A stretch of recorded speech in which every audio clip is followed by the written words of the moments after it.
coração não se turbe.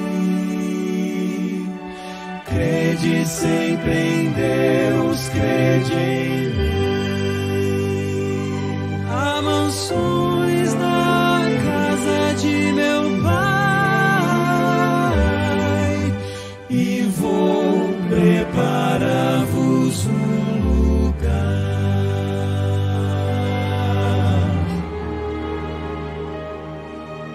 As palavras de Jesus ainda ecoam no universo e dentro do meu coração. Foram ditas pelo Mestre há tanto tempo, mas são tão incrivelmente atuais. Quando vejo as notícias, vejo o mundo quase a ponto de se desintegrar. Eu me lembro da promessa tão preciosa de que Cristo muito em breve vai voltar. Mas enquanto Ele não vem, sigo esperando. Enquanto Ele não vem, sigo com fé. Levanto os meus olhos para o alto. Meu coração me diz, Ele está vindo. E vivo os meus dias pensando, pode ser hoje. Talvez um dia ou dois depois de amanhã. O que importa saber é que Ele volta e vem para recolher os que já são seus.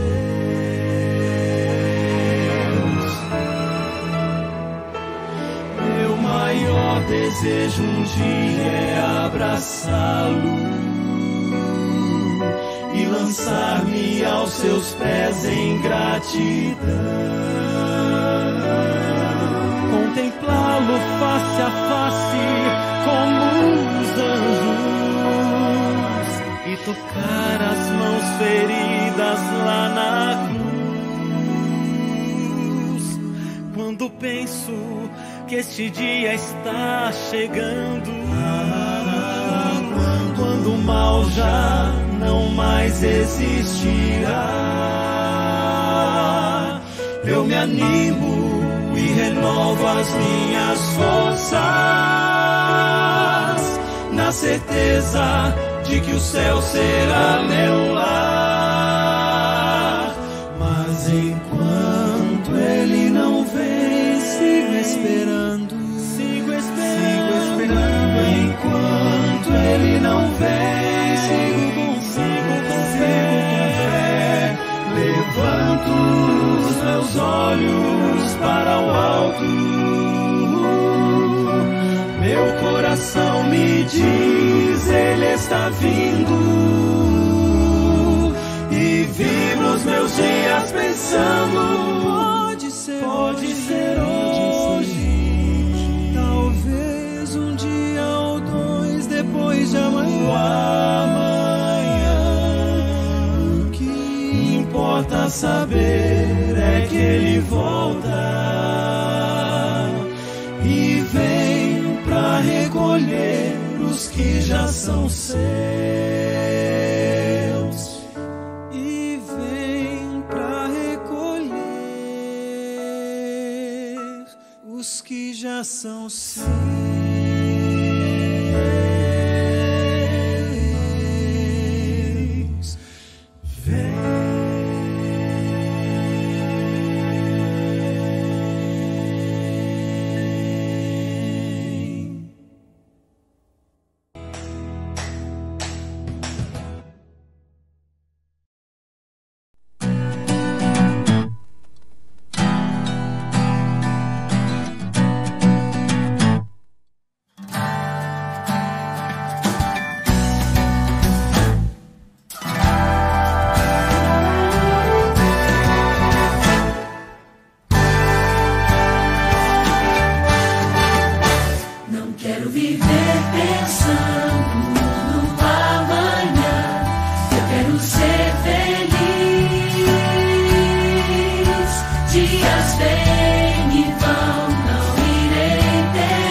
Olá, sejam bem-vindos a mais uma transmissão da Escola Sabatina, um tema maravilhoso hoje, sola Escritura, falando sobre a autoridade e o foco nas Escrituras. Hoje conosco aqui nós temos o nosso querido irmão Ângelo, da comunidade adventista de fala portuguesa de Amsterdã, e o pastor Alberto Tasso, que é pastor do distrito de Olímpia, no estado de São Paulo. Sejam muito bem-vindos. E para começarmos, eu gostaria de convidar o irmão Ângelo para que faça a nossa oração inicial. Oremos. Eterno Deus e amantíssimo Pai que habita nos altos céus, muito obrigado, ó Pai, por o privilégio maravilhoso que o Senhor nos concede de poder estudar a Tua Santa Palavra. Com ela, ó Pai, nós aprendemos mais e mais de Ti, que és o nosso único e verdadeiro Deus. Mas, para além disso, Senhor, que é o mais importante, nós aprendemos também a como ser o ser humano perfeito, que é imitando os passos de Jesus Cristo. Ajuda-nos, ó Pai, a compreender, sobretudo, esse assunto de hoje, porque no mundo onde há tantos ecos, há tantas afirmações, há tantas opiniões, ó Pai, e há tantas certezas, é bom saber a quem realmente nós devemos ter como autoridade, que é a sola Escritura. Ajuda-nos, Pai, a compreender isso, dá-nos paz no coração e que tudo que venhamos aprender aqui, ó Pai, possa servir para nos aproximar mais e mais de Ti. Cuida de nós, é o que te pedimos, te agradecemos, em nome e por amor de Jesus. Amém. Para mim é um privilégio, mais uma vez, me dirigir aí aos irmãos e às irmãs da Igreja Adventista de Fala Portuguesa de Amsterdã. Agradeço demais o convite do pastor Tiago e para mim é um baita privilégio poder compartilhar com vocês o conteúdo da lição dessa semana e tive o privilégio também de me dirigir a vocês através de um sermão e também estou muito contente de estar com vocês aqui para a gente compartilhar juntos o estudo da lição da Escola Sabatina dessa semana. A gente sabe que nesse trimestre a Escola Sabatina tem tratado sobre o tema da Bíblia, sobre as Sagradas Escrituras, falando um pouco sobre a sua inspiração, a sua formação. E hoje, essa semana, nós estudamos, e hoje a gente recapitula, um dos temas mais centrais que tem que ver com o nosso relacionamento com a Bíblia, que é o princípio da sola Scriptura. Aqui é uma expressão em latim, que foi muito utilizada durante a Reforma Protestante e que acabou se popularizando e até hoje a gente usa muito essa expressão na teologia da sola Scriptura, que em português seria somente a Escritura ou através somente da Escritura, em outras palavras, se a gente fosse definir esse termo sola Scriptura, seria que a Bíblia e a Bíblia apenas é nossa única regra, única autoridade de regra e prática doutrinária, do estilo de vida e tudo mais. A gente vai avançar um pouquinho mais sobre esse tema. Eu queria apenas ler o início do verso para memorizar da lição, que é Hebreus capítulo 4, verso 12, que diz: porque a palavra de Deus é viva e eficaz e mais cortante de qualquer espada de dois gumes e penetra até o ponto de dividir a alma e o espírito, juntas e medulas, e é apta para discernir os pensamentos e propósitos do coração. E ainda é verdade de que a tradução desse texto pode ter várias interpretações diferentes, mas ele traz uma verdade que a palavra de Deus, seja ela escrita ou falada pelo tempo antigo dos profetas, ela é poderosa. E quando Deus fala, coisas acontecem. Por isso que quando a gente pensa na Bíblia, a gente toma a Bíblia com a palavra de Deus. Eu queria compartilhar com vocês aqui, para introduzir alguns aspectos, antes da gente entrar propriamente na lição de domingo, segunda e assim por diante, foi sobre como surgiu essa expressão sola Escritura e qual a importância dessa expressão ao longo da tradição protestante, desde a Reforma Protestante até os dias de hoje. A gente tem que se lembrar de que um dos grandes propósitos da Reforma Protestante foi restaurar a Bíblia como fonte de autoridade para a Igreja e para os cristãos. No período da Idade Média, dos antigos concílios, isso foi aumentando ao longo da Idade Média, a Igreja predominante na época, a Igreja Católica Medieval, ela havia então feito uma alteração e colocado a sua tradição, as bulas papais, as recomendações eclesiásticas em pé de igualdade ou até mesmo em pé ou até mesmo em posição superior à palavra de Deus. E um dos grandes assim feitos da Reforma Protestante, além de trazer a doutrina da justificação pela fé, além de resgatar muitos outros princípios, talvez o principal deles foi recolocar a Bíblia na posição que Deus planejava que ela estivesse desde o início, que seria a fonte suprema de autoridade. Tá? A gente tem um texto famoso, que não é bem um texto, mas que registra um momento famoso de Martinho Lutero. Martinho Lutero, ele, depois de ter publicado as 95 teses, colado na porta da igreja, lá da Catedral da Universidade de Wittenberg, e ainda que ele não tenha feito, outros traduziram isso para o alemão e divulgado. Então, Lutero começou a se transformar um grande personagem de oposição à Igreja Católica, com as novas ideias baseadas na Bíblia. E Martinho Lutero foi julgado algumas vezes. E diante da dieta de Worms, ainda lá na Alemanha, antes de ser levado para o exílio, Martinho Lutero disse assim, esse texto está registrado em vários diferentes registros históricos, e a gente tem assim até bastante certeza que ele tenha dito essas palavras. E Lutero diz assim, olha, a menos que seja convencido pelas Escrituras e raciocínio claro, não aceito a autoridade de papas e concílios, pois eles se contradizem uns aos outros. A minha consciência é cativa à palavra de Deus. Não posso e não me retratarei em nada, pois ir contra a consciência não é correto nem seguro. Que Deus me ajude. Amém. Alguns outros registros, não todos, mas pelo menos esse autor aqui, que conta uma biografia de Martinho Lutero, ele afirma de que essa outra parte também foi original, que Lutero ter dito assim, esta é a minha posição e não posso agir de outra forma. Então, Lutero, ele deixa muito bem claro, diante do seu julgamento ali na dieta de Worms, de que ele colocava ou recolocava a Bíblia como fonte de autoridade acima de qualquer decisão eclesiástica, de qualquer decisão feita pela igreja, de qualquer bula, de qualquer documento. A Bíblia tem autoridade suprema.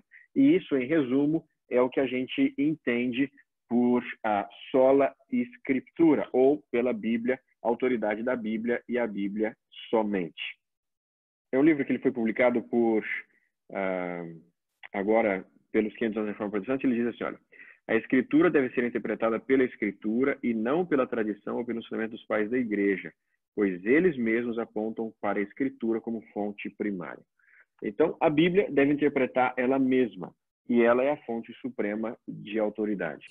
O interessante é que é um princípio muito caro, né? Foi um princípio muito caro para os reformadores, né? Muitos deles entregaram a vida por isso, né? Por esse sola escritura. E o interessante é que na época, né? Na Idade Média, a argumentação da igreja a Igreja Católica, que detinha todo esse conhecimento antes, eles diziam assim, olha, navegar por essas águas das Escrituras é algo muito perigoso. Então, para você não enlouquecer de tanto estar lendo a Bíblia e tal, porque é muito difícil, você estuda os escritos dos teólogos, porque eles já enfrentaram todo esse maremoto todo esse mar revoltoso e trouxeram para você tudo já mastigado, tudo perfeito, de forma que você, que não estudou tanto quanto eles, possa entender. Esse era o argumento que eles utilizavam antigamente. E teve essa grande luta, né, dos reformadores, e infelizmente nós chegamos no nosso tempo hoje e nós vemos muita gente querer voltar para isso novamente, que é totalmente errado. Nós temos a Bíblia conosco, nós somos ricos demais em relação a isso, porque no celular você pode ter todas as versões da Bíblia, tanto em inglês como aramaico, como um básico de hebraico, você encontra tudo, e a gente simplesmente diz assim, não, eu prefiro escutar a pregação daquele pastor fulano, daquele teólogo, ou o pastor da minha igreja, ele vai falar sobre esse texto, eu vou poder entender melhor. É legal você fazer isso, mas não podemos fugir do fato de que nós temos que procurar por nós mesmos estudar a Bíblia com a ajuda do Espírito Santo. Não podemos terceirizar isso para ninguém, é algo que deve ser nosso. Além Exatamente. do mais, desculpa, além Pois do não. mais, é bem interessante a questão do compromisso, né? O compromisso que se fez com a Bíblia, o resultado. Não teríamos hoje o privilégio de estar nós, com a Bíblia na mão aberta, estudando o texto, se não fosse lá atrás esses corajosos reformadores que disseram não. Nossa consciência está cativa à palavra de Deus. Para mim, isso é fantástico. Amém. Excelente, pastor Ângelo. Quando vocês quiserem, é só falar e vamos tentar fazer a lição o mais interativa possível aqui para a gente. E também para o pessoal que está assistindo a lição a recapitulação da lição dessa semana. Durante essa semana, a gente tem alguns professores aqui em Olímpia que são bem assim animados e que gostam de estudar a lição e discutem vários temas. E alguns deles até questionaram, porque no sábado, a lição, o autor da lição fala assim, na última frase de sábado, de que sendo protestantes, ou seja, ele diz que os adventistas são protestantes. E aí, alguns irmãos aqui questionaram, mas os adventistas são protestantes? Nós somos protestantes ou não? Nós somos protestantes, especialmente no sentido da maneira que a Igreja Adventista reconhece a autoridade das Sagradas Escrituras. A Bíblia, para nós, é a nossa única regra de fé e prática. É bem verdade que a Igreja Adventista não é uma mera igreja protestante, porque nós cremos de que a Igreja Adventista ela foi chamada por Deus, é um movimento profético que aparece em Apocalipse capítulo 10, Apocalipse capítulo 12, e que Deus deu uma missão para essa igreja particular, que é diferente dos outros movimentos religiosos. Mas no sentido de que a Igreja Adventista tem a Bíblia como a sua fonte suprema de autoridade, isso sim, realmente é verdade, e nós somos protestantes. Já em 1847, nós temos um registro. Em 1847, a igreja não era organizada, haviam pouquíssimos adventistas e alguns poucos ex-mileritas começavam a guardar o sábado nessa época. E Tiago White já registrou de que a Bíblia, para os adventistas sabatistas naquela época, que depois seriam membros da igreja de sétimo dia, os adventistas sabatistas tinham a Bíblia como a sua única regra de fé e prática. Então, essa doutrina, essa ideia da igreja adventista ter a Bíblia como a sua regra suprema de autoridade, ela está desde os nossos primórdios. Então, vamos avançar um pouquinho sobre o que significa na prática ter a Bíblia como a fonte suprema a nossa fonte suprema de autoridade. Eu queria apenas comentar aqui, a lição menciona um texto de 1 Coríntios capítulo 4, e no verso 6 aqui, o apóstolo Paulo dá um conselho bastante curioso que tem que ver com a nossa visão, ou com a visão bíblica, do que significa o sola escritura. Então, 1 Coríntios, capítulo 4, se você quiser nos acompanhar sempre lendo conosco na sua Bíblia, no seu celular ou na Bíblia impressa, não tem nenhum problema. Ele diz assim, olha, estas coisas, irmãos, apliquei figuradamente a mim mesmo e eu a Apolo, por vossa causa, para que no nosso exemplo aprendais isso. Não traspasseis o que está escrito, a fim de que ninguém se soberbeça a favor de um em detrimento do outro. O contexto aqui é outro, mas o conselho do apóstolo Paulo é valioso para nós, de que nós não devemos ultrapassar aquilo que a Bíblia ensina e defende. Aqui é importante a gente fazer uma separação de ideias, de que nem tudo que nós fazemos em nossa vida a Bíblia autoriza. Então, a gente tem que fazer uma diferença entre aquilo que a Bíblia não diz que devemos fazer, mas que ao mesmo tempo ela não proíbe ela de nós fazermos. Isso foi muito importante no início da Igreja Adventista. Quando a Igreja Adventista começou a ser organizada, alguns questionaram, dizendo assim, mas na Bíblia a gente não tem nada que fala que a igreja deve ser organizada. E aí Tiago White ele escreveu dizendo assim, veja, nem tudo que nós fazemos é claramente expresso pela Bíblia, mas tudo que nós fazemos não pode contrariar a Bíblia, porque a gente pode sair do que a Bíblia, do que a gente chama de sola escritura, e entrar no que dizem que é a nuda escritura, que é outra expressão em latim, que é tomar somente o que está escrito expressamente na Bíblia é o que nós devemos fazer. Então, isso é muito perigoso. Alguns, na época da Reforma Protestante, algumas linhas anabatistas e de outros, eles criam na nuda escritura, ou seja, é só o que está expressamente escrito aqui. Isso não é verdade. O que a sola escritura ensina é tudo que está escrito aqui e práticas e coisas que não estão expressamente escritas na Bíblia, mas que também não contrariam a Bíblia. Por isso, o conselho do apóstolo Paulo de não ultrapassar o que está escrito é importante, mas ele deve ser colocado, então, no devido contexto. A gente já viu também na semana passada, apenas a título de revisão, de que a Bíblia ela deve ser o padrão pelo qual nós avaliamos nossa tradição, avaliarmos nossos costumes e nosso estilo de vida. E constantemente a gente deve estar se perguntando se, será que eu não estou apegado a tradições? Talvez você, não sei há quanto tempo você é adventista, eu sou adventista de berço, nasci e fui criado na cidade de Franca, e eu me lembro muito bem de que, agora não é mais assim, mas antigamente o púlpito da igreja era dividido em duas alas, uma mais alta e uma mais baixa. A parte baixa era utilizada pela escola sabatina e a parte alta era utilizada pelo púlpito. E eu me lembro da minha avó, falava isso, e outros líderes da igreja, que diziam o seguinte: a escola sabatina usa o santo e o sermão, o púlpito, o pregador, usa o santíssimo, que é a parte mais de baixo. E eu me lembro que uma vez a escola sabatina precisou usar o púlpito mais alto e aquilo gerou um escândalo na igreja, porque a escola sabatina estava profanando o santíssimo que devia ser reservado para a igreja, para o sermão dedicado à igreja. Então, isso é uma tradição. Alguém pode questionar, avaliar se é uma boa tradição ou uma má tradição. Isso daí eu não vou entrar no mérito da questão, mas é uma tradição. E a gente não pode se escandalizar se alguém não seguir essa tradição, porque uma tradição não tem o mesmo peso da revelação inspirada da Bíblia. Então, constantemente, a gente deve estar reavaliando se a nossa prática está baseada em tradições ou no claro assim diz o Senhor.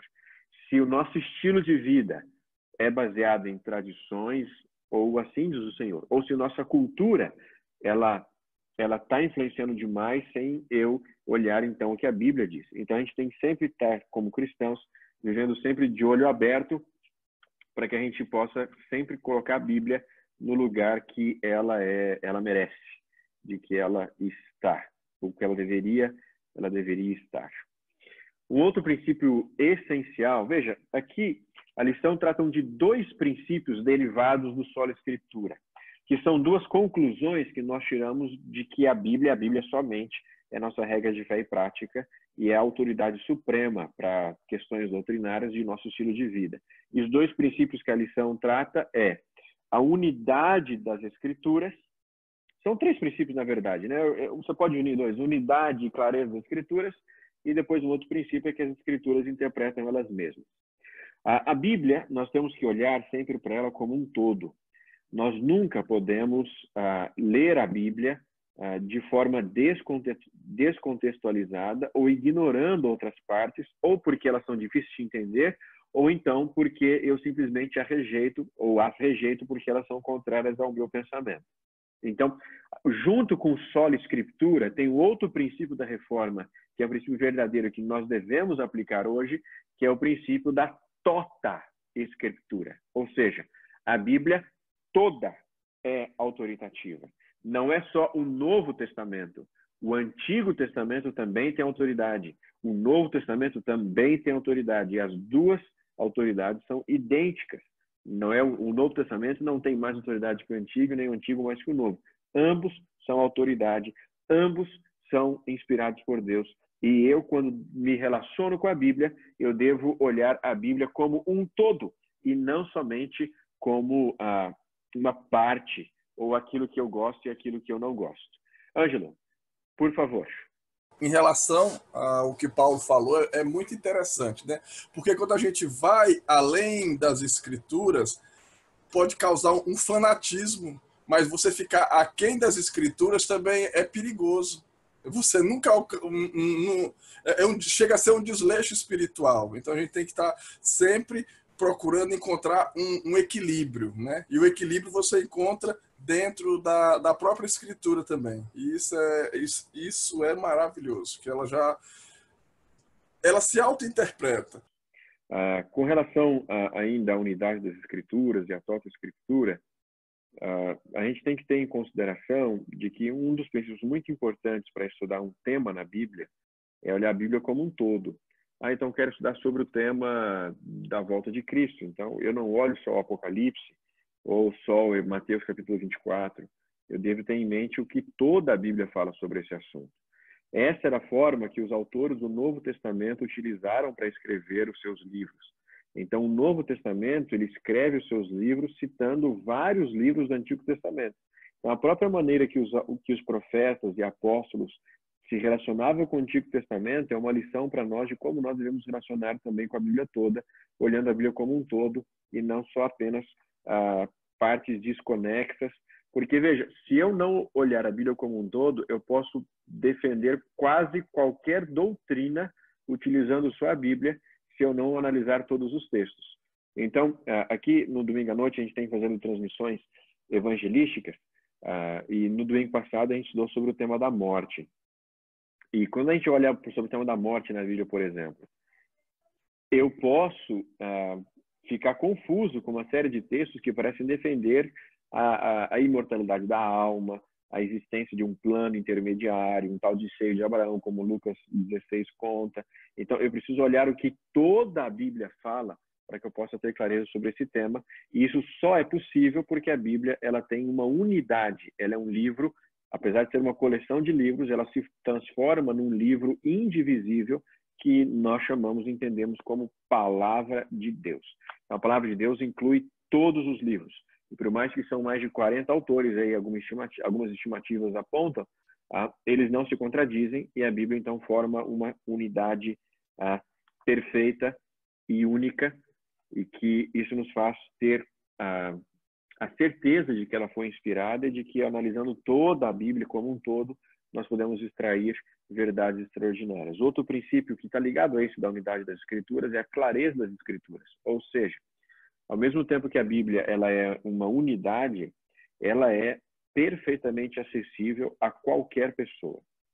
Por mais que, igual o Ângelo mencionou, que nos tempos antigos eles diziam, olha, a Bíblia é muito complexa, é muito perigosa, deixa para os estudiosos, o clero, os padres, os bispos interpretarem a Bíblia, porque pode ser que você se confunda. Por mais de que existam textos difíceis, essa ideia apresentada na Idade Média é muito perigosa, porque os conceitos fundamentais da Bíblia, eles são tão fáceis de entender, de que até uma criança pouco alfabetizada, ela consegue entender o tema principal da Bíblia, que Jesus Cristo morreu para nos salvar, e que ele morreu na cruz do Calvário para pagar o preço de nossos pecados.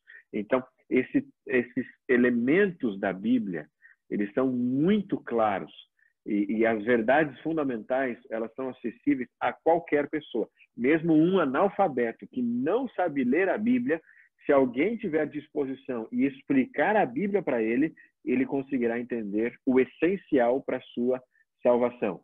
Mas, ao mesmo tempo, a Bíblia ela é um livro complexo e inesgotável.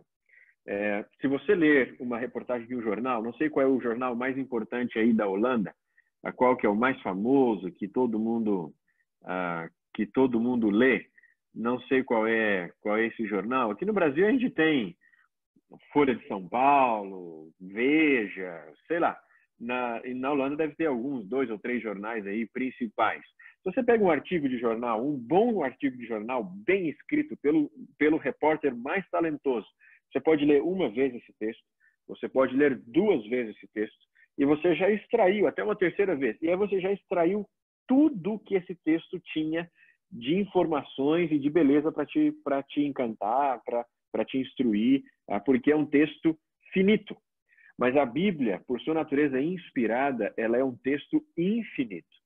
Então, veja, por mais que as suas ideias fundamentais são extremamente claras para nós, e até uma criança pode entender os seus fundamentos, suas ideias principais, ela é tão complexa ao mesmo tempo E ela é tão inesgotável de que o mesmo texto que eu leia uma vez, 2 vezes, 3 vezes, em circunstâncias diferentes, ele traz verdades diferentes, porque um texto de jornal, ele é morto, ele foi escrito, ele foi impresso ou publicado na internet, ele está ali, ele é morto. Mas a Bíblia, ela é viva e ela se renova. E o mesmo texto que ontem eu estudei e que me ensinou, me aproximou de Deus de uma forma, talvez se eu ler ele hoje de novo, numa circunstância diferente, ele vai ter uma nova verdade, uma nova mensagem, uma nova maneira de confortar o meu coração e de me aproximar de Deus, porque a Bíblia, ela é inesgotável. Então, ao mesmo tempo que ela é extremamente clara para qualquer pessoa, a Bíblia também é uma fonte inesgotável de conhecimento e de estudo. E eu posso estudá-la, estudá-la, estudá-la, e eu sempre terei o que aprender, porque como Deus é infinito, a Bíblia também é infinita. Ângelo, levanta a mão, fica à vontade. O básico você encontra de maneira... É um básico, né? Mas é um básico perfeito, né? Jesus Cristo morreu por mim. Jesus Cristo é meu único salvador. E isso está implícito em toda a Bíblia e fácil de você encontrar. Em qualquer linguagem. Você não precisa traduzir para o hebraico, nem para o aramaico, para nada. Você, se perdesse toda a Bíblia e você tivesse São João 3,16, que diz, né, aquele texto maravilhoso que todo mundo já conhece, era perfeito. Ele só precisava dele, né, para ser salvo. E mesmo outros temas, além do próprio Cristo, outros temas fundamentais para a salvação, a Bíblia é clara e acessível a todos. Mas o que é extraordinário é que ela também, ao mesmo tempo que ela é clara para uma criança entender, ela é inesgotável para o maior dos eruditos, para a mais brilhante das mentes, para o mais inteligente dos homens, para a mais inteligente das mulheres. A Bíblia, ela é uma fonte inesgotável de conhecimento, de conforto e de orientação. E a gente tem, então, o outro princípio relacionado à sola escritura é de que a Bíblia interpreta a ela mesma. Esse é um princípio muito importante. Eu me referi algumas vezes sobre o início da Igreja Adventista, a gente se lembra, e você vai se lembrar também, de que esse foi o método que Guilherme Miller utilizou. Quando ele se converteu, quando ele saiu do deísmo, e se converteu mais uma vez ao cristianismo, voltou aos caminhos de Deus, ele, durante 2 anos, ele estudou a Bíblia sozinha, utilizando apenas uma única concordância. Então, veja, porque assim, Guilherme Miller comparando a Bíblia com ela mesma. Por mais que não seja nenhum pecado utilizar comentários e livros de história, a própria arqueologia, crítica textual, por exemplo, que é outra ciência. Tudo isso é muito importante para a gente poder entender o texto sagrado e entender tudo mais. Mas tudo isso, os comentários, o contexto histórico, fatos arqueológicos, tudo isso deve estar abaixo do princípio de que a Bíblia interpreta a ela mesma. Então, é através da comparação de textos, é através do estudo amplo sobre um tema. A Bíblia, ela vai interpretando ela mesma. Então, se eu quero entender os símbolos proféticos estranhos do Apocalipse, eu não vou apenas na história, eu não vou apenas na arqueologia, como os romanos pensavam quando o livro foi escrito, eu devo ir também, eu devo ir principalmente na própria Bíblia. Então, a Bíblia é quem interpreta os símbolos estranhos do Apocalipse. Eu quero entender um pouco sobre o ministério de Cristo, a ideia de Cristo como ungido. Então, eu não vou nos comentários de tradições judaicas apenas, ainda que tudo isso seja interessante e nos ajude a compreender melhor as Escrituras. Mas o que tem autoridade suprema é a Bíblia interpretando a ela mesma. Então, esse é um princípio muito fundamental que nós temos que levar em consideração. E veja, no dia a dia nosso, qual é a nossa preocupação? O nosso dia a dia, para trazer a lição também para o nosso cotidiano. Qual é a grande preocupação? É que muitas vezes eu pego elementos culturais, pressuposições pessoais, e eu quero empurrar isso goela abaixo. Então, como pastor, às vezes eu escuto assim, pastor, não, eu entendi que a Bíblia diz isso daqui, mas olha, eu ainda acho que não tem muito a ver, eu ainda acho que isso daí era uma questão cultural antiga. Pastor, não, eu entendi o que o senhor está querendo me dizer e tudo sobre tal assunto, mas eu entendo que isso daí já foi ultrapassado e tal. Então, veja, eu interpreto a Bíblia não permitindo que ela mesma se interprete, mas eu interpreto a Bíblia de acordo com as minhas pressuposições culturais, de acordo com a minha visão de mundo. E isso é muito perigoso. Não é a minha visão de mundo que deve fazer com que eu leia a Bíblia, mas é a Bíblia que deve moldar a minha visão de mundo. Então, por exemplo, a gente tem uma tendência muito forte hoje na Europa também, ou outros países mais desenvolvidos, em outros continentes também. Você tem, por exemplo, algumas que a gente chama de hermenêutica feminina, que quer reinterpretar a Bíblia à luz do feminismo do século XXI. Ainda que eu não estou questionando aqui o feminismo, sei que é muito bom, tem muita coisa boa que ele conquistou e tudo mais, mas chega-se ao ponto de, por exemplo, você ter traduções da Bíblia do original hebraico e grego em que Deus é tratado numa figura feminina e não masculina. Então, veja, o original está no masculino. Você não pode reinterpretar a Bíblia de acordo com a sua cultura, com a sua visão de mundo. A Bíblia interpreta ela mesma e o contexto histórico, a arqueologia, a sua cultura, a minha visão de mundo, ela é secundária. Ângelo. É bem interessante também, pastor, porque a Bíblia sempre vai ser um livro atual, mesmo a gente ter mencionado, né, que foi escrita para uma cultura diferente, mesmo o autor quando estava escrevendo, por exemplo, Paulo, quando estava escrevendo para os Gálatas, ele não estava imaginando que ia ter a igreja de Amsterdã vendo por uma live aqui, não, nunca passou isso pela cabeça dele. Ele falava com os Gálatas, mas ali Deus ele colocou um princípio e congelou aquilo ali no tempo. Então, o que é que eu faço? Eu volto no tempo, né? Olho ali como é que tá, como era a região, para quem que ele escreveu, qual era a situação que estava acontecendo no momento, pego aquele princípio, trago para mim hoje e a Bíblia vai estar sempre atualizada para mim, sempre, sempre, sempre. E ela sempre vai ser a intérprete dela mesmo. É muito perigoso quando a gente deixa isso solto, quando deixa isso eu imagino que alegoricamente. Não, a Bíblia, ela está explicando, ela se auto-explica ali mesmo. Não é alegoria, não. Esse é um tema muito importante porque outros movimentos evangélicos e protestantes acusam a Igreja Adventista dizendo assim, vocês não aceitam a sola Escritura, vocês não são protestantes porque vocês têm Ellen White. Mas uma coisa não contraria a outra. A gente tem que entender algumas coisas. Existem dois extremos. Tem aqueles que colocam Ellen White acima da Bíblia e utilizam a própria Ellen White para interpretar a Bíblia. Então, se Ellen White interpretou de tal forma, ou de tal forma, ou de tal jeito, ou falou aquilo, então eu leio, tomo aquilo como lei e não vou comparar aquilo com a Bíblia. Esse é um perigo. Outro perigo, que é o outro extremo, e que talvez hoje seja até mais comum do que o primeiro caso, é o perigo de eu tomar simplesmente a Ellen White como uma mera a autoridade pastoral, de que ela escreveu bons conselhos que fazem bem a gente ler e que ela não teria autoridade nenhuma, a não ser autoridade de dar conselhos em momentos específicos e tal. Então, a gente tem que evitar esses dois extremos, colocar Ellen White totalmente em pé de igualdade da Bíblia e não fazendo interpretação dos seus escritos à luz da palavra de Deus. Então, quem interpreta a própria Ellen White também é a Bíblia. Esse é um extremo. O outro extremo é a gente simplesmente tomar Ellen White como uma mera autoridade pastoral, como uma conselheira e não como profetisa. Então, a gente tem que encontrar o que é real. O que é real? Veja, em termos de inspiração, a autoridade de ambos é a mesma. Então, a Bíblia foi inspirada e Ellen White também foi inspirada. A gente não pode dizer de que a Bíblia foi mais inspirada do que Ellen White. Não existem graus de inspiração. Ou você é inspirado ou não. Então, se nós cremos que Ellen White foi inspirada, ela tem autoridade de voz profética, como os outros profetas tinham. Então, a autoridade da inspiração é a mesma.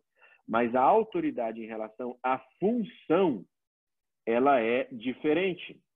Por quê? Nós julgamos Ellen White pela Bíblia. Então, como é que eu sei que Ellen White ela é uma profetisa inspirada? Porque a Bíblia me diz que um profeta inspirado deve falar a palavra de Deus, deve ter bons frutos. São aquelas 4 ou 5 testes que nós sempre fazemos do profeta verdadeiro. Então, é a Bíblia que me mostra se Ellen White é uma profetisa verdadeira ou não. Uma vez estabelecido isso, Ellen White não é apenas uma conselheira. Ellen White ela tem autoridade inspirada. Ellen White, ela sem dúvida nenhuma, ela não é só uma conselheira.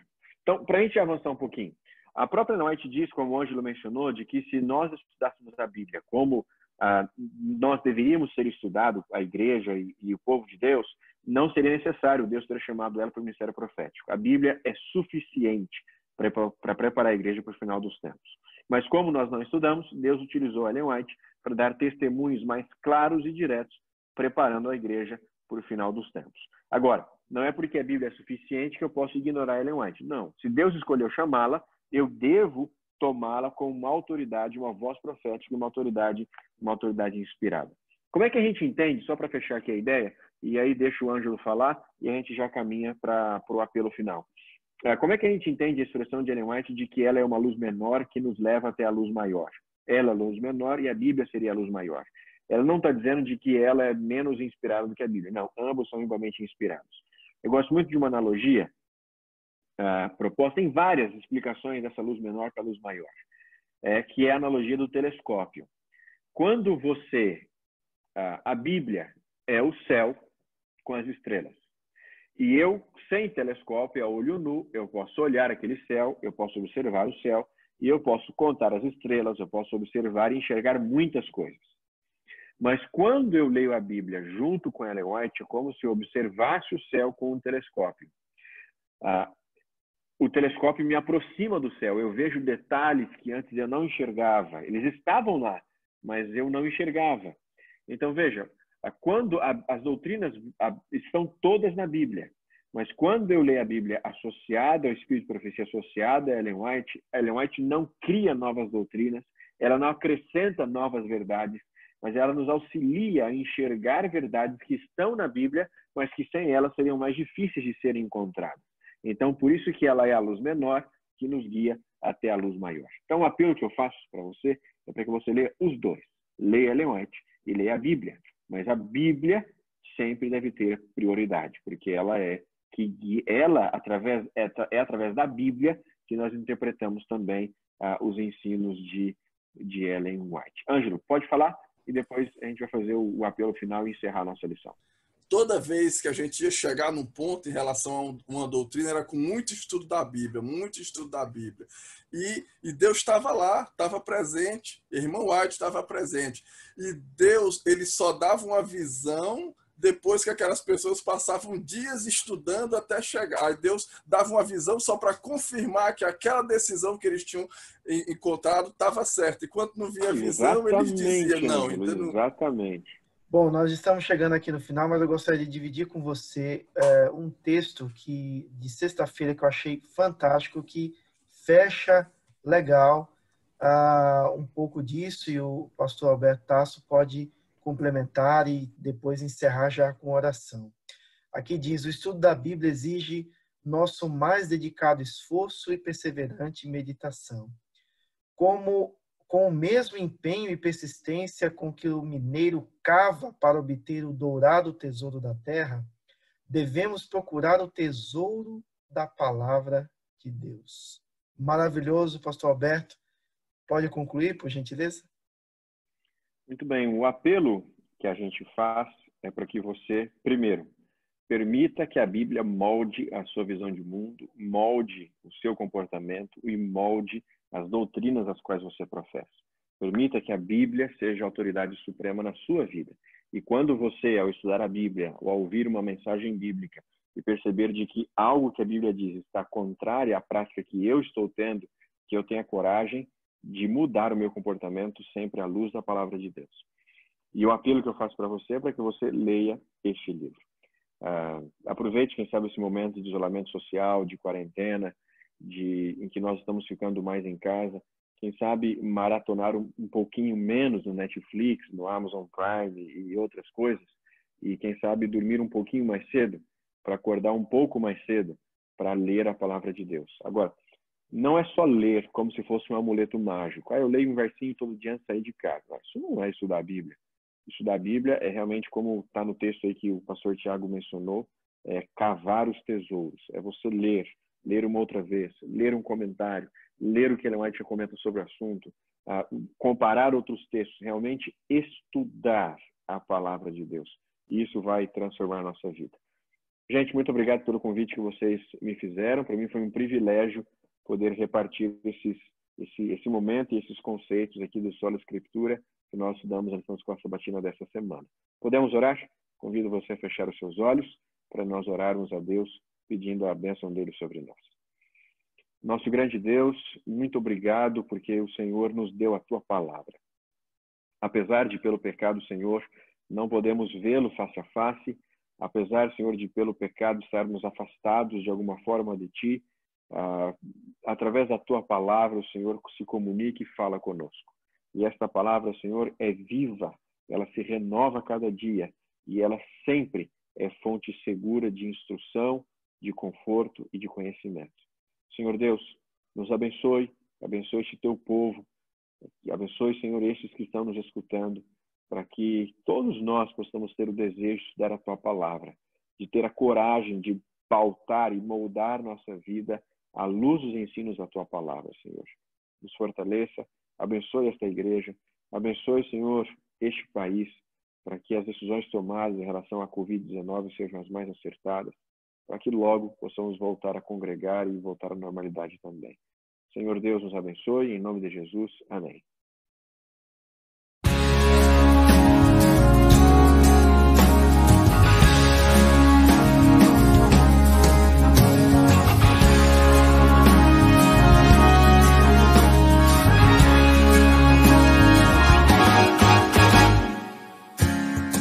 Enquanto eu viver, teu nome louvarei.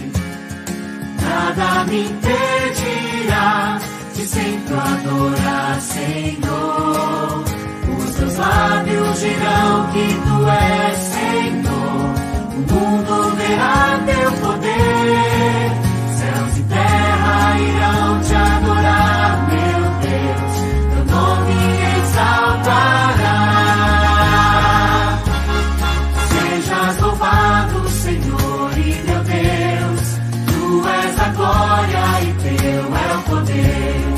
Não haverá outro rei, outro Deus com tanto amor. Deus vencedor, meu Senhor e meu Rei. O Deus que sempre me salvará. O Deus que sabe quem sou. Ele sempre me amará.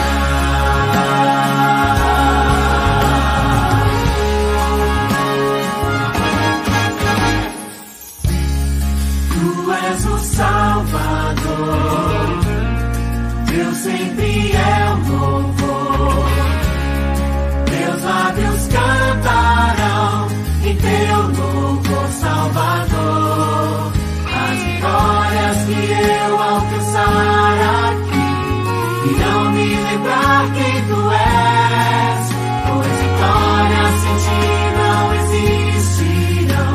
És o Deus que jamais perderá. Sejas louvado, Senhor e meu Deus.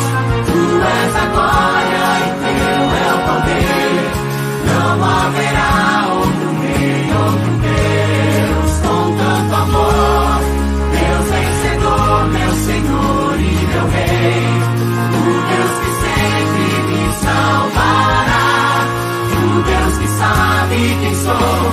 Ele sempre me amará. Sejas louvado, Senhor e meu Deus. Tu és a glória e teu é o poder. Não haverá outro rei, outro Deus com tanto amor. Deus vencedor, meu Senhor e meu Rei. O Deus que sempre me salvará. O Deus que sabe quem sou. Ele sempre me amará. O Deus que sabe quem sou. Ele sempre me amará.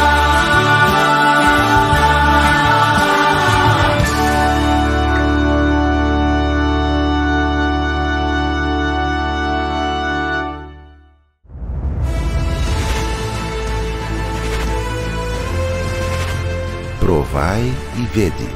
História de hoje: uma festa para as primícias. A comunidade de agricultores adventistas que vive na cidade de Mamborê, no oeste do Paraná, chegou nessa região por volta do ano de 1946. Desde então, uma tradição iniciada por estes pioneiros vem sendo mantida: a consagração a Deus de todas as colheitas. Para marcar esse costume sagrado, que vem desde o povo de Israel, quando eles realizavam as festas comemorativas, os agricultores de Mamborê criaram a Festa das Primícias, no primeiro sábado de maio. No início, a ideia era realizar apenas um culto de gratidão entre as famílias, que frequentavam a igreja de Mamborê Sítio com o objetivo de agradecer a Deus pelos bons resultados da colheita anual. A época escolhida para a realização da festa coincidia com a das primeiras colheitas e por isso passou a se chamar Festa das Primícias. Este simbolismo de entrega das primícias está interligado com o conceito da mordomia cristã. É a atitude daquele que aceita Cristo como seu Senhor, anda em seus caminhos e ainda atua como administrador dos assuntos de Deus aqui na terra.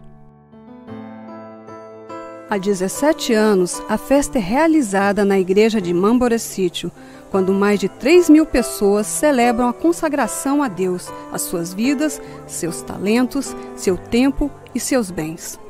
A programação tem início na sexta-feira, com a realização de um culto na histórica igreja de Mamborê Sítio, apenas para os moradores da região.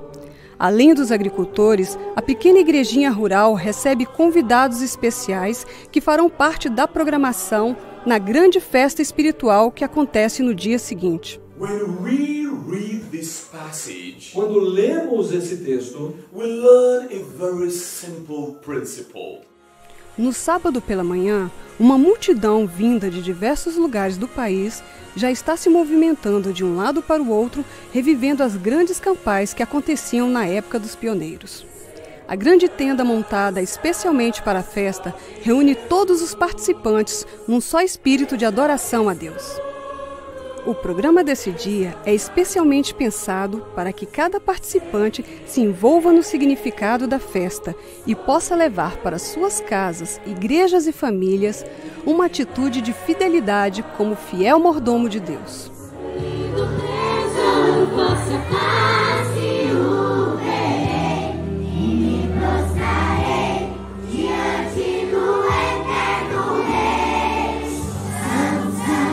O ponto alto da festa acontece quando, de forma simbólica, as famílias se reúnem para levar até o altar do Senhor os primeiros frutos da terra.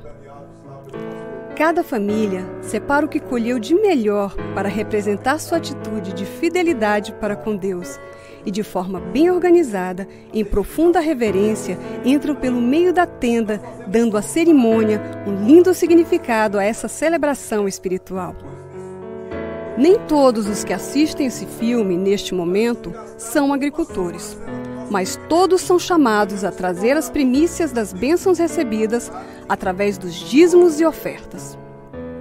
Essa é a maneira de reconhecermos que aquilo que recebemos não é fruto do acaso, e sim da soberana providência de Deus.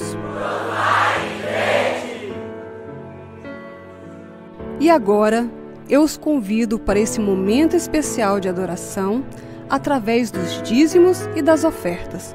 Que Deus os abençoe.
aniversário.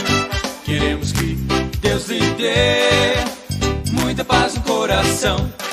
Que você seja como Samuel, que quando bem pequeno entregou-se para Deus. Como Salomão sabedoria escolheu, quando um presente Deus lhe ofereceu. Parabéns pra você pelo seu aniversário. Queremos que Deus lhe dê muita paz no coração. Siga o exemplo de Daniel, foi pra cova dos leões por ser fiel a Deus. Seja sempre firme como a rainha Esther, que enfrentou o rei para salvar os seus. Parabéns pra você pelo seu aniversário. Queremos que Deus lhe dê muita paz no coração. E cresça forte como foi Sansão, lutou com um leão e derrotou a multidão. E seja valente como foi o rei Davi, com uma pedra só Golias fez cair.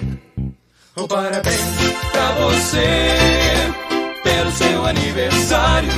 Queremos que Deus lhe dê muita paz no coração. Muita paz no coração. Muita paz no coração. Muita paz no coração.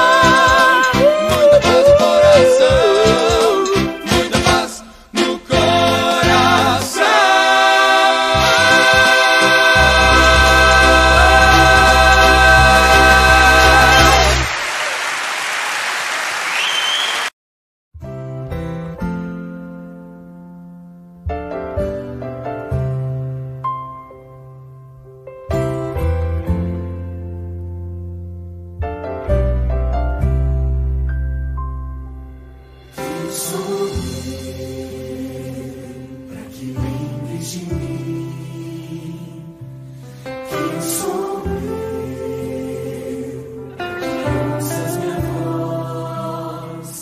Conforme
lembre de mim.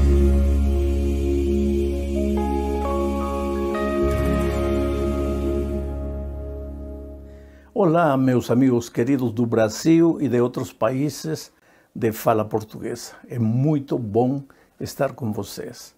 Tive que cancelar todas minhas viagens, porque semana passada eu deveria estar em Cazaquistão, não consegui viajar.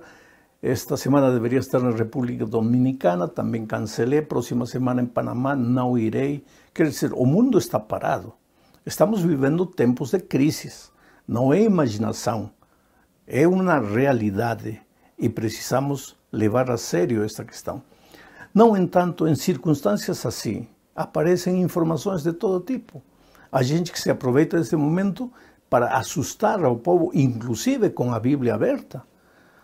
Uma menina de 14 anos, se imaginam, 14 anos de idade, uma criança praticamente, me escreve esta carta desesperada. Ela acha que o mundo está acabando, ela quer morrer, ela acha que está perdida, que já não tem mais esperança para ela.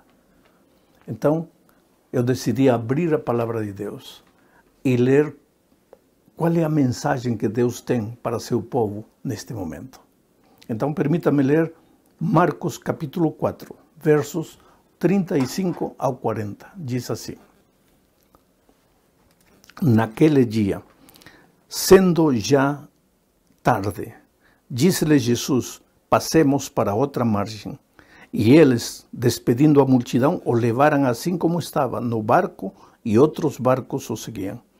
Ora, levantou-se grande temporal de vento, e as ondas se arremessavam contra o barco, de modo que o mesmo já estava a encher-se de água. E Jesus estava na popa, dormindo sobre o travesseiro. Eles o despertaram e lhe disseram: Mestre, não te importa que pereçamos? E ele, despertando, repreendeu o vento e disse ao mar: acalma-te, emudece. O vento se aquietou e fez-se grande bonança. Então lhes disse: por que sois assim tímidos? Como é que não tendes fé? Esta história é uma história que traz lições extraordinárias para o momento que nós estamos vivendo. Aquele dia, diz o texto. Que dia? Aquele dia que Jesus apresentou as parábolas do reino, a teoria da fé. Esse mesmo dia, quando chegou a noite, ao entardecer, porque te digo uma coisa, as coisas podem ir bem, maravilhosamente bem, mas a noite chega. Assim como o dia é real, a noite também é real.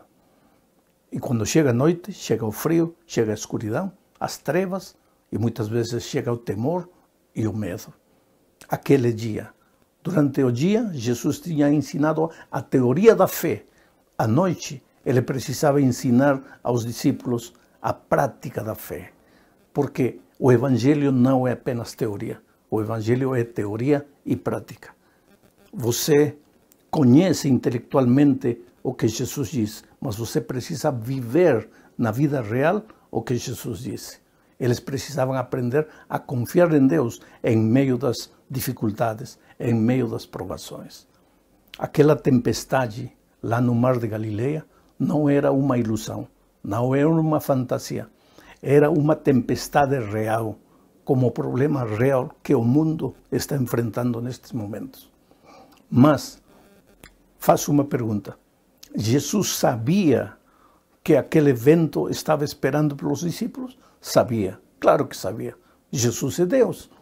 Então, por que levou eles para lá? Volto a repetir. Para que a teoria que ele tinha ensinado durante o dia, agora fosse aprendido pelos discípulos na prática. Ora, a noite estava escura. O texto bíblico diz que as ondas eram tão grandes que a água estava entrando no mar. Estava entrando no barco e o barco estava já anegado, quase para afundar.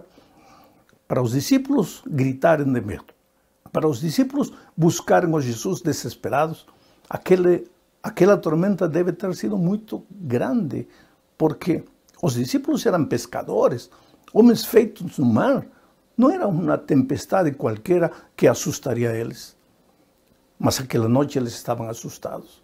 Em meio da escuridão não sabiam o que fazer.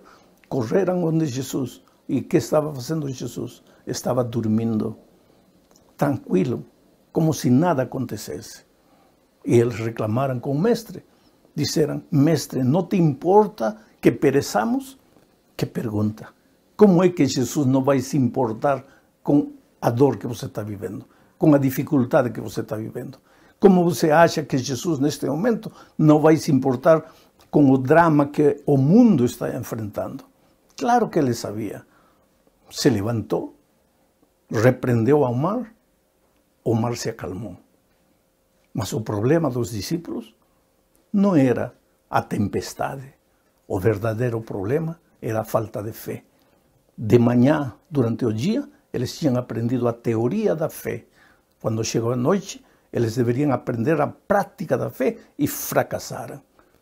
Todo o evangelho que conheceram ficou limitado ao aspecto teórico. Na hora da dificuldade, tudo que tinham aprendido intelectualmente não lhes serviu. Esse é o grande problema do cristianismo. Vivemos de teoria em teoria, mas a vida cristã é experiência real com Cristo. É enfrentar a vida, as circunstâncias da vida, acompanhados do Senhor Jesus. Eu quero mencionar 3 pensamentos neste momento, tirados desta história. Primeiro, por que os discípulos estavam passando aquela tormenta escura em meio da noite? Eles tinham feito alguma coisa de errado? Eles tinham desobedecido a Deus? Porque outro dia alguém me disse: está vendo isso? Está acontecendo porque o mundo é um mundo desobediente. Espera, cuidado com o que você fala. Jonás, ou Jonas em português, ele passou por uma tormenta terrível porque desobedeceu. Mas os discípulos tinham desobedecido porque estavam no mar. Porque estavam justamente obedecendo o mestre. Foi o mestre que lhes disse: passemos para outro lado do mar. Eles obedeceram. E, no entanto, estavam agora enfrentando dificuldades.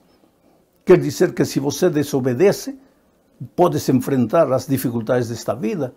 E se você obedece, também podes enfrentar as dificuldades da vida. Por quê? Porque vivemos um mundo de dor. Este mundo não é nosso lar. Estamos caminhando em direção de nosso verdadeiro lar, do lar do Pai, de onde nunca deveríamos ter saído. E neste mundo, pois, há enfermidade, há doença, há tristeza, há solidão, há traição, há violência e a morte. Mas Jesus nunca deixa os seus discípulos. Por que eles não deveriam ter medo aquela noite? Em primeiro lugar, porque Jesus tinha prometido que eles chegariam do outro lado do mar. ¿Acaso ele não lhes deu a ordem: vamos para o outro lado do mar? Ora, ele não disse: vamos, que vamos perecer em meio do mar. Ele disse: vamos para o outro lado do mar. Eles deveriam ter confiado que se Jesus disse que chegariam no outro lado do mar, pois eles chegariam no outro lado do mar. Lembra do Salmo 23? Que diz: mesmo que ande pelo vale da sombra e da morte, não terei medo, não terei temor nenhum. Por quê? Porque o Senhor Jesus está comigo. E é através da sombra e da morte que chegarei aos pastos verdes e às águas tranquilas. Precisamos, em momentos como este, aprender a confiar no Senhor Jesus. Eles não deveriam ter temido, porque a sua promessa era: chegaremos no outro lado do mar. Você conhece as promessas divinas? Você confia nas promessas divinas? Em segundo lugar, eles não deveriam ter medo, porque Jesus estava com eles. E se Jesus está com você, por que temer? Por que desesperar? Por que achar que agora chegou o fim do mundo e você está perdido? Por quê? Deposita em Jesus sua esperança. Claro que estamos vivendo em momentos difíceis. E claro que tudo que estamos vendo anunciam que o dia da volta de Cristo está chegando. Se lemos Mateus 24, veremos todas as sinais da volta de Cristo. E Jesus disse, quando você perceber todas estas coisas, preparai-vos, porque a promessa está perto, a vinda de Jesus está próxima. Mas por que você tem que se desesperar? Por que tem que entrar em pânico? Porque talvez você não aprendeu a confiar em Deus. Então, este lugar, este momento, as circunstâncias que estamos vivendo, em lugar de levar para você desesperança, medo, terror, pânico, o que tem que levar para você é o desejo de buscar a Jesus, de conhecer melhor ao Senhor Jesus. Em terceiro lugar, por que eles não deveriam ter tido medo aquela noite? Porque Jesus estava dormindo. E Jesus nos disse que Ele veio para nos dar exemplo. Ele estava dormindo em meio da tormenta. Nós também podemos dormir tranquilos, em paz, em meio das dificuldades, em meio do pânico. Não precisa de entrar em desesperação. Agora chegou o momento de você provar que o evangelho que você conhece não é apenas teoria, é realidade e prática. Tem que ter paz no coração, saber que está seguro nos braços do Senhor Jesus. E se alguma coisa precisa ser ajustada em sua vida, pois ajuste as coisas com Deus. Volte os olhos para Deus, confie nele. Eu sempre digo, você é a coisa mais linda que Deus tem neste mundo. Neste momento, acaso, Deus se esqueceu de você? Olha a pergunta que os discípulos fizeram ao Senhor quando foram e acordaram ele, que estava dormindo. Senhor, não te importa que pereçamos? Como é que a Jesus não vai lhe importar a tua situação, se Ele te ama? Ele te conhece, Ele sabe quem é você.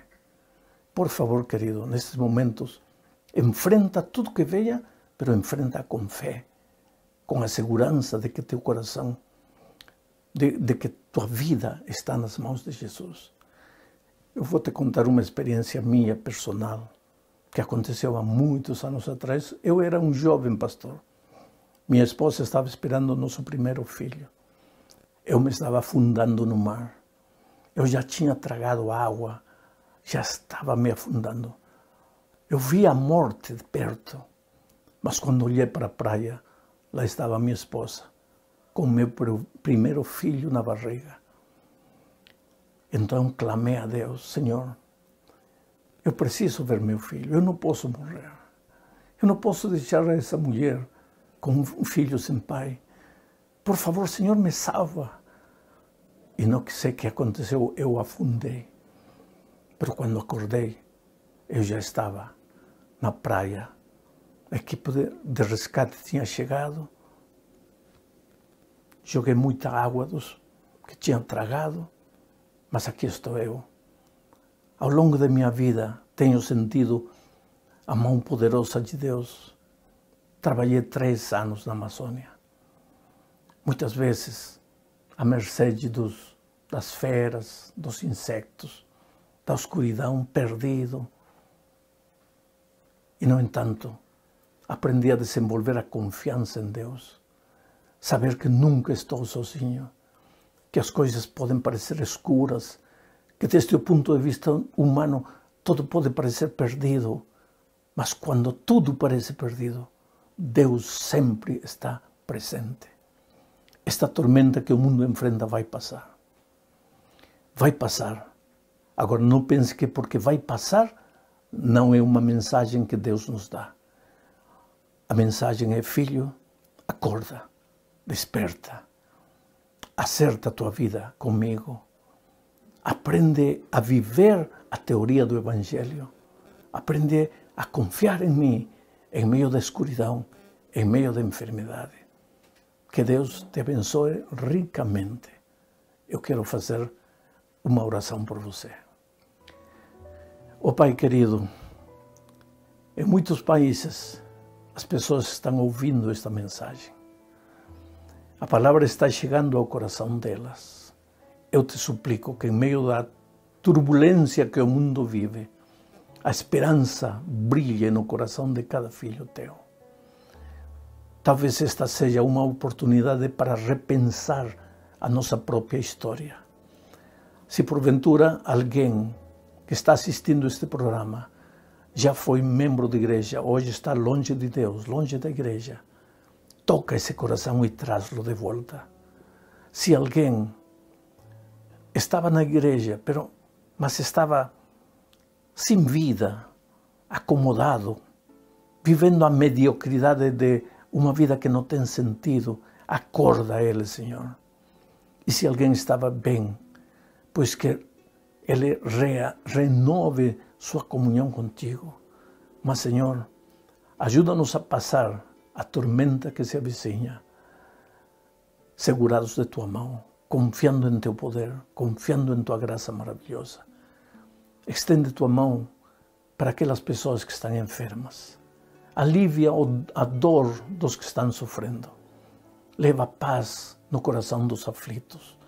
Em nome de Jesus. Amém. Que Deus te abençoe, querido.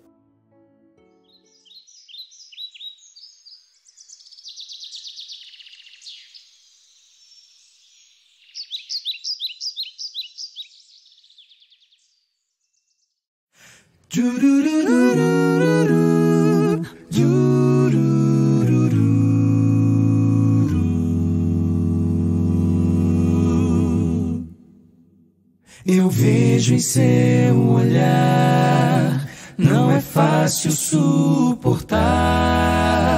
São tantas incertezas para carregar. Se o medo faz pensar que sozinho tu estás, olhe sempre para o alto. Deus é contigo. Oh, vai confiando sempre no Senhor. Ele te ajuda a transpor um mar em terra firme. Deus está à frente. Vai, nada poderá te abater. Em seus braços vai te acolher. Siga seguro até o fim. Deus cuidará de ti.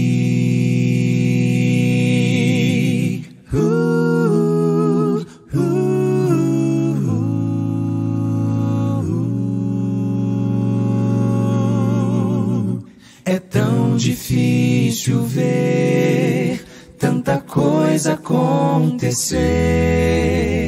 Parece impossível tudo resolver. Espere um pouco mais, o melhor Deus preparou. Não desista, espere e creia. Deus é contigo. Oh, vai confiando sempre no Senhor. Ele te ajuda a transpor um mar em terra firme. Deus está à frente. Vai, nada poderá te abater. Em seus braços vai te acolher. Siga seguro até o fim. Deus cuidará de ti.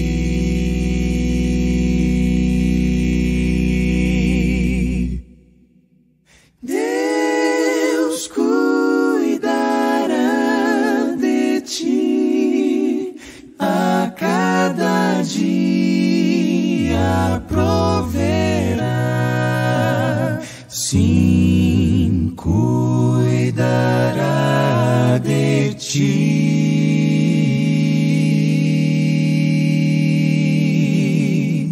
Deus cuidará.